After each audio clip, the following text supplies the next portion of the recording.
we've been telling ourselves over and over again and telling people outside of Alberta, hey, we're not that bad. And the response to legitimate criticism and environmental challenge has been, hey, we're not that bad. Hey, we're creating jobs. Hey, we're creating growth.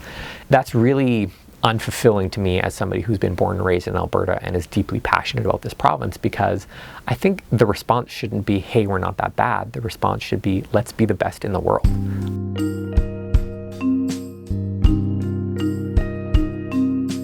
It's crazy to think that we started Student Energy almost 6 years ago now. It was started by myself and my co-founders, Janice Tran and Kaylee Taylor, really because of the fact that we were all in our early years of university and we saw that there was a big gap. We were students that were really passionate about a global context and a global conversation about energy.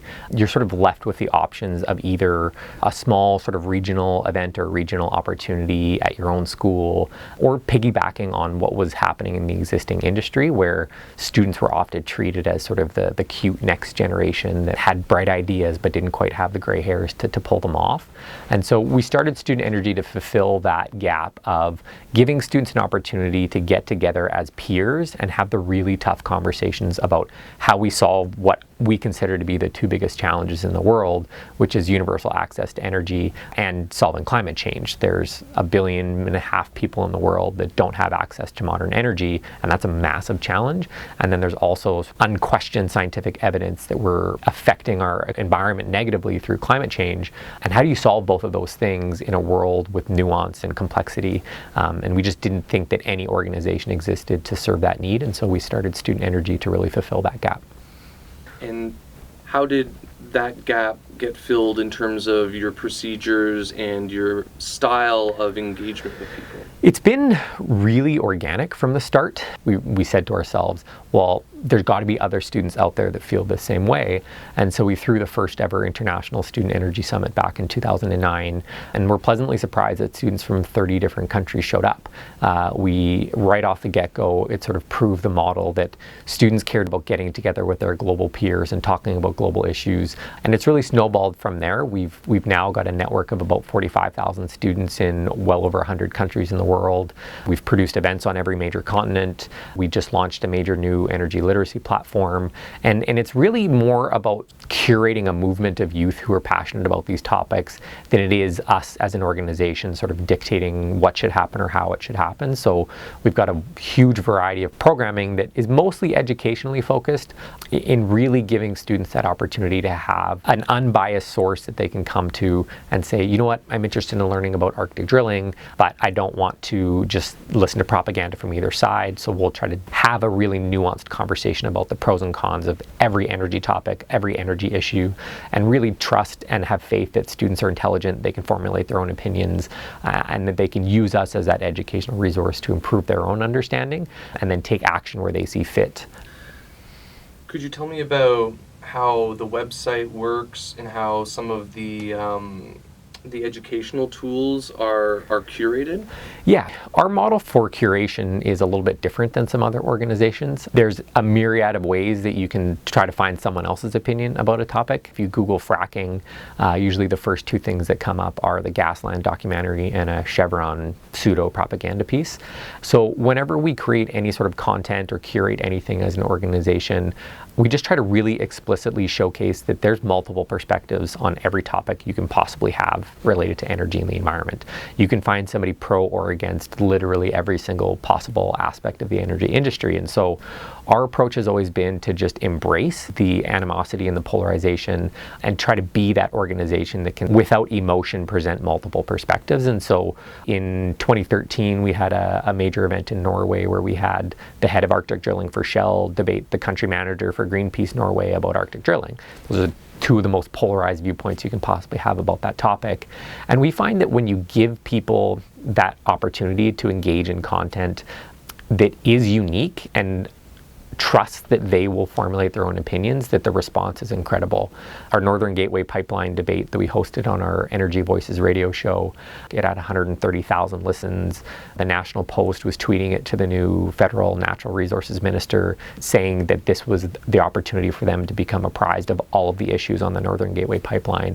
We pride ourselves on being that organization that you can go to with sort of a simple introductory question and get a really nuanced response to whatever your question would be. So who's writing the articles that are presented, and who's contributing? Is there any limits to who can, and how do you decide what a person's contributions are, whether they're biased or factual?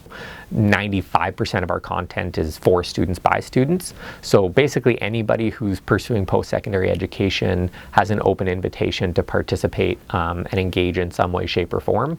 All the time we're running content. We've done essays on the radio show. We've done blog series on our blog.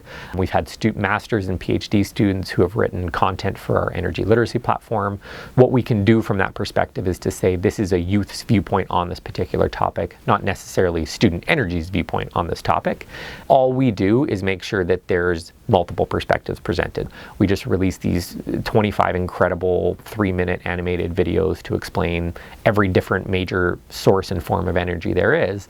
Every single topic has its own pros and cons, and if you trust people to formulate their own opinions, usually they'll come back much more educated and much more inspired to engage. Is there room for people to comment and have discussions within your platform? The youth voice is something that we've always felt was critically missing from the energy dialogue. If we're setting these 2050 global emissions targets and you do the math, you realize it's people in their 20s and early 30s that operationally will have to meet those targets. The millennial generation has to be the ones to solve that. And so for us, that's always been the most important target market to approach. All of what we're trying to do is to infuse that youth voice into all of these different channels. So we've worked closely with the United Nations to do some focus groups on what the youth viewpoint on their Sustainable Energy for All initiative is. For our online platforms, there's huge comment streams. We have a very active conversation on Facebook and Twitter. And at our events, we do some pretty magical programming designed to engage that youth voice. Every single one of our major events since 2011, we've done a version of an innovation jam. It's an opportunity, usually 2 to 4 hours long, where the youth get to go up, bring up an issue that they're passionate about, an idea they have to solve some sort of energy challenge, a business concept that they've got, and they can just talk. And then the whole event splinters off into these niche groups where it's a much more organic conversation. So it's really turning over that traditional model of come and listen to someone speak at you and just turning that entire process over to students so that they get the chance. And we've seen businesses started out of those sorts of events. We've seen nonprofits started. We've seen people commit to doing additional post-secondary work or pursuing new careers. And harnessing that collective brain power is something that's really magical when it happens. Well, you're really giving students a lot of networking opportunities, which can really prepare them for life after school too. And I think the networking opportunities are important. I think the most powerful thing from bringing a global audience together, though, is it changes your perceptions on other countries. We had this youth panel where we had 10 youth from around the world talking about their vision for how we achieve a more sustainable energy system. And there was a student from Calgary and a student from Germany that were discussing and debating the need to mandate a smart grid. And this incredible student from India, she leans forward in her seat and she says, "That's great, but in my home village, my brother right now is doing his homework by candlelight. We don't need a smart grid, we need a grid." And it was this moment in the room where you could sort of see everybody sit back a little bit. And they say, like, I now know someone whose own family doesn't have access to electricity. And that networking aspect is important because it gives perspective. That it's impossible for the developed nations of the world to try to dictate to developing nations how they should develop, because England, Canada, United States, none of these countries thought about the environment as they were going through a development process, which lifted their entire population out of poverty, improved healthcare, improved education, improved quality of life. Are there lots of discussions that take place about learning from mistakes that have been made in developed countries when the ideas of establishing a grid in an area that didn't previously have a grid is taking place? As we've seen in a lot of developing nations, there's a bit of an opportunity to almost leapfrog what's happened in the developed world. First we had a rotor phone, and then we had a landline phone, and then we had a mobile phone. And in lots of places in Africa, they just said, let's jump into the latest and greatest technology and fully embrace it to a degree that we don't even yet have. And so I think that you're starting to see in lots of places that the concept of a traditional energy system as defined in G20 countries might not make sense anymore. The idea of having these massive 1,000 megawatt electricity generation plants, typically being coal and sometimes natural gas, and then having massive grid infrastructure that needs to spread out across the entire country might not make sense. And the whole concept of distributed generation and allowing for more renewable energy sources to have simultaneous production and consumption of energy, you're just starting to see that people can think about energy in an entirely new way. We might look back in 40 or 50 years in North America, we will be the ones with the antiquated energy system, which is something that we would love to see, because I think that would showcase that our global society has figured out how to actually transition to a more sustainable system. And we've got challenges that prevent that in North America. We've got $1 trillion+ invested in energy infrastructure in North America that won't just go away overnight. And so there's some really interesting conversations just about how the developing world can learn from the developed world, but in a lot of regards just to exceed what has been done in the developed world. I'm sure there's also many opportunities for people in the developed world to learn from some of the sustainability practices of people who haven't had the same kind of excessive power available to them. Mm-hmm. I've got a quick story about a trip that we took to India in 2012. We went over and we hosted this event with students primarily from India and Bangladesh.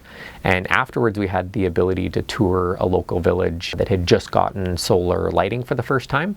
They're an agricultural village, and most of their young men have to go out and do irrigation in the fields at night. And there were poisonous snakes in the surrounding area. And so now that the men had access to light, they could see the snakes in the fields and they were no longer dying.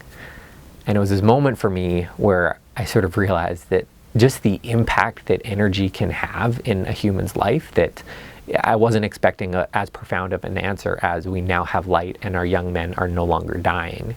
And I think that aspect of really making sure everybody understands the reality of what the global environment and the global reality of energy is something that isn't done enough. And when you really break it down to that micro level, you see that there's a lot of complexity there.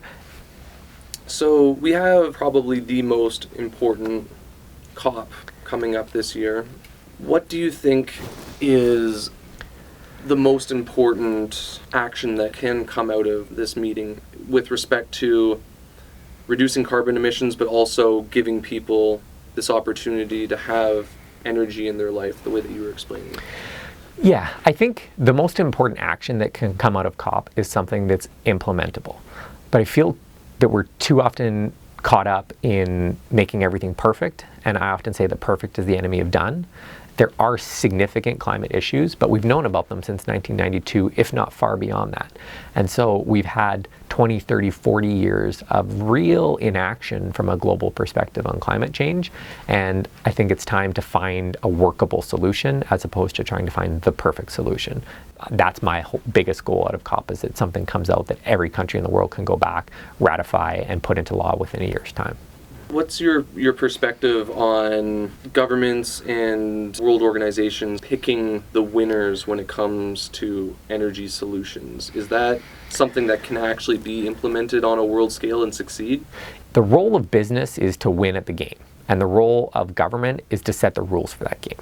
I find it illogical when people come up with arguments saying, oh, this company has to cut their emissions and this company's got to do this thing and that thing.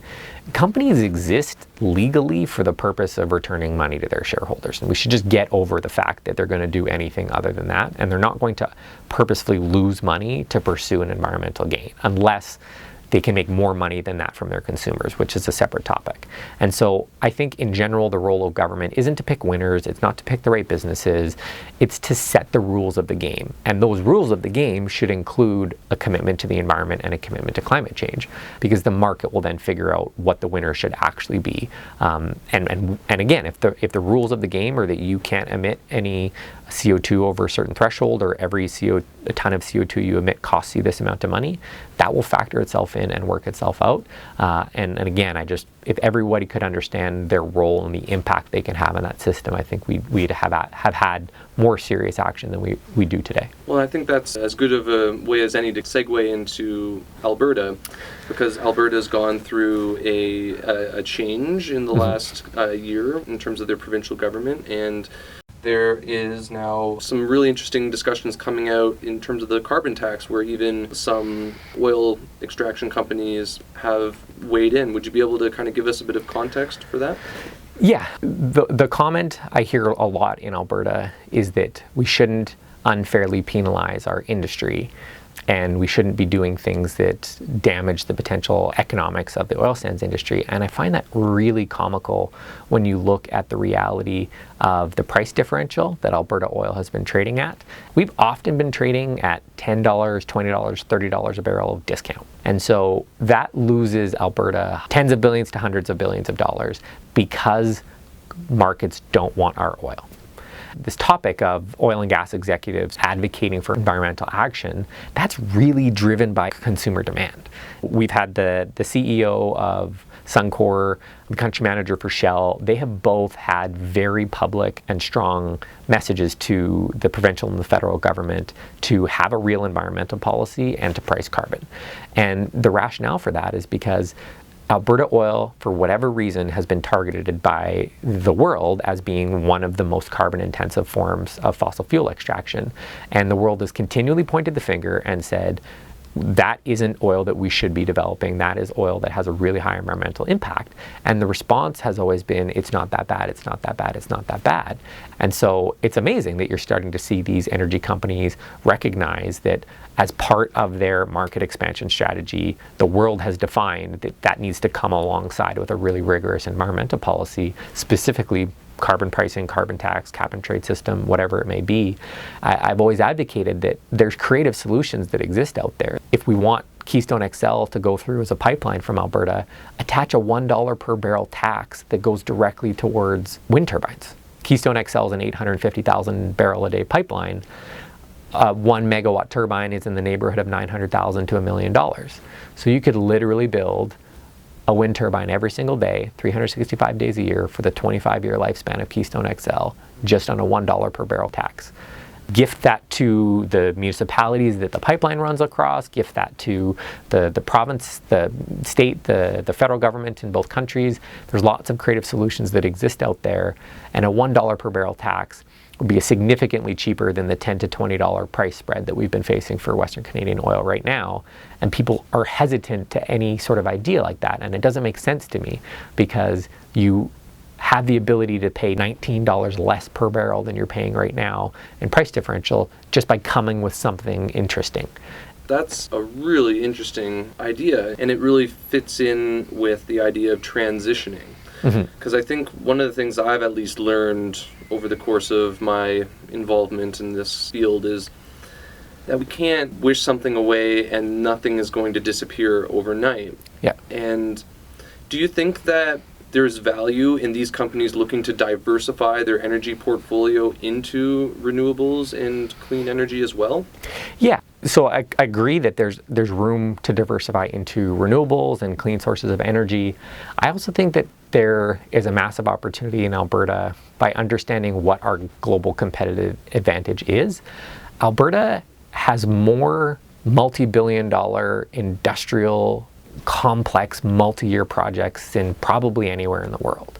And these are all massive projects with thousands of construction workers. And I think Alberta has this innate skill in large-scale project management, in large-scale engineering, construction design that is really relevant. And I think that there's an opportunity to take that talent and expertise and apply it possibly even in other industries.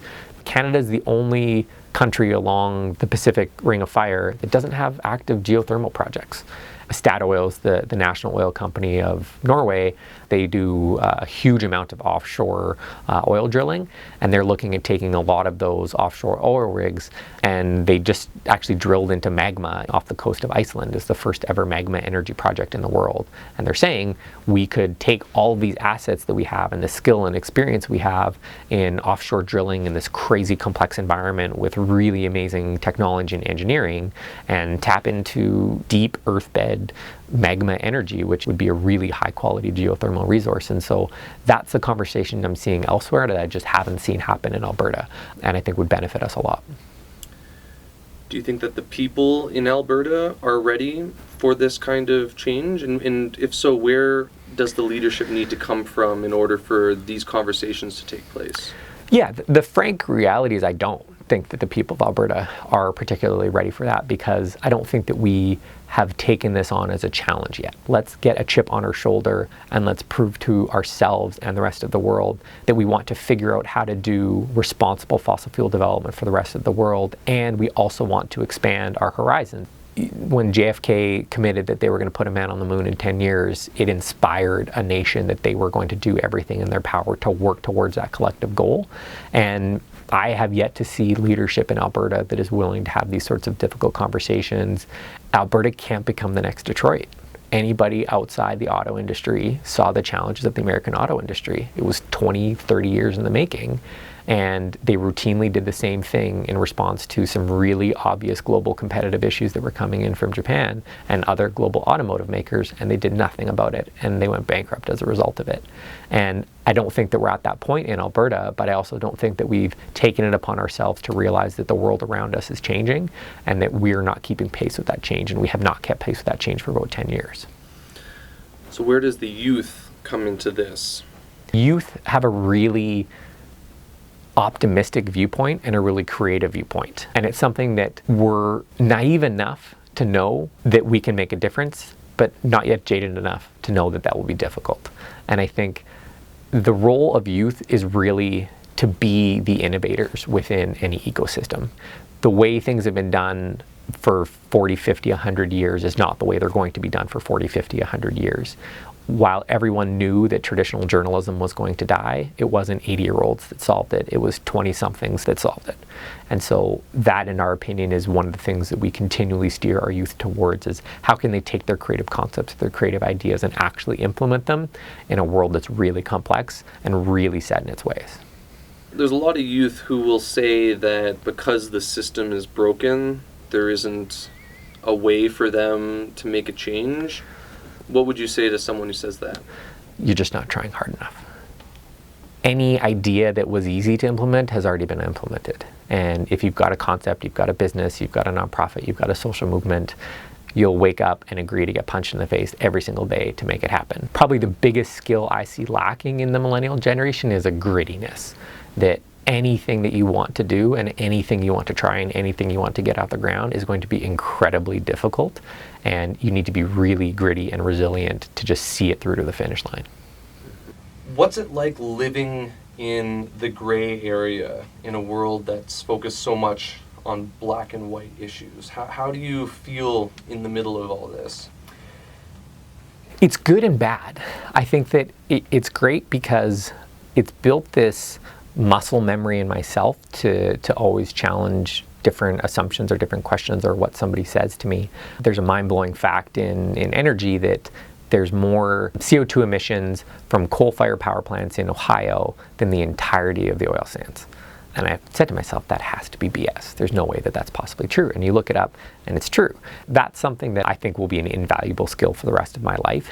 The challenge is that it becomes really difficult to act in some regards, because when you're constantly sourcing new information and trying to do analysis, there's this sort of tagline of paralysis by analysis, and I think that can definitely be an issue, that there's always nuance to every single conversation that you're going to be in. Even when it comes to a topic like what should a place like Alberta do related to its energy and climate challenges, there's a million different paths paths that you could walk down, and you could analyze it to death, and sometimes it becomes difficult to just pick something and run with it and realize that nothing's perfect.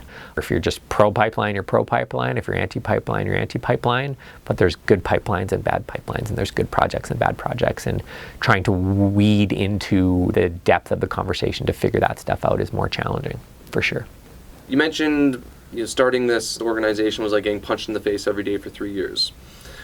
What made you keep going? Why did you decide to cultivate this grittiness, and how are you going about sharing that with people?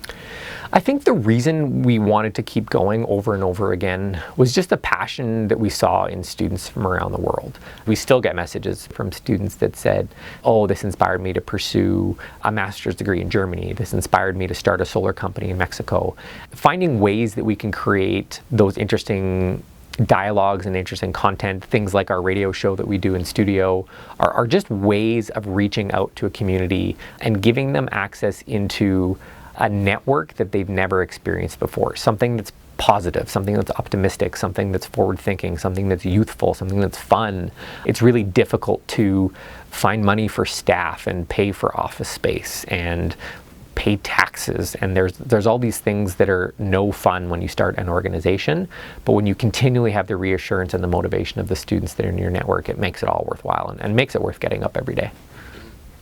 Well, Sean, I have to say this was a very worthwhile conversation and added some insight, and we appreciate it. So thank you very much. Thanks for your time. I appreciate it.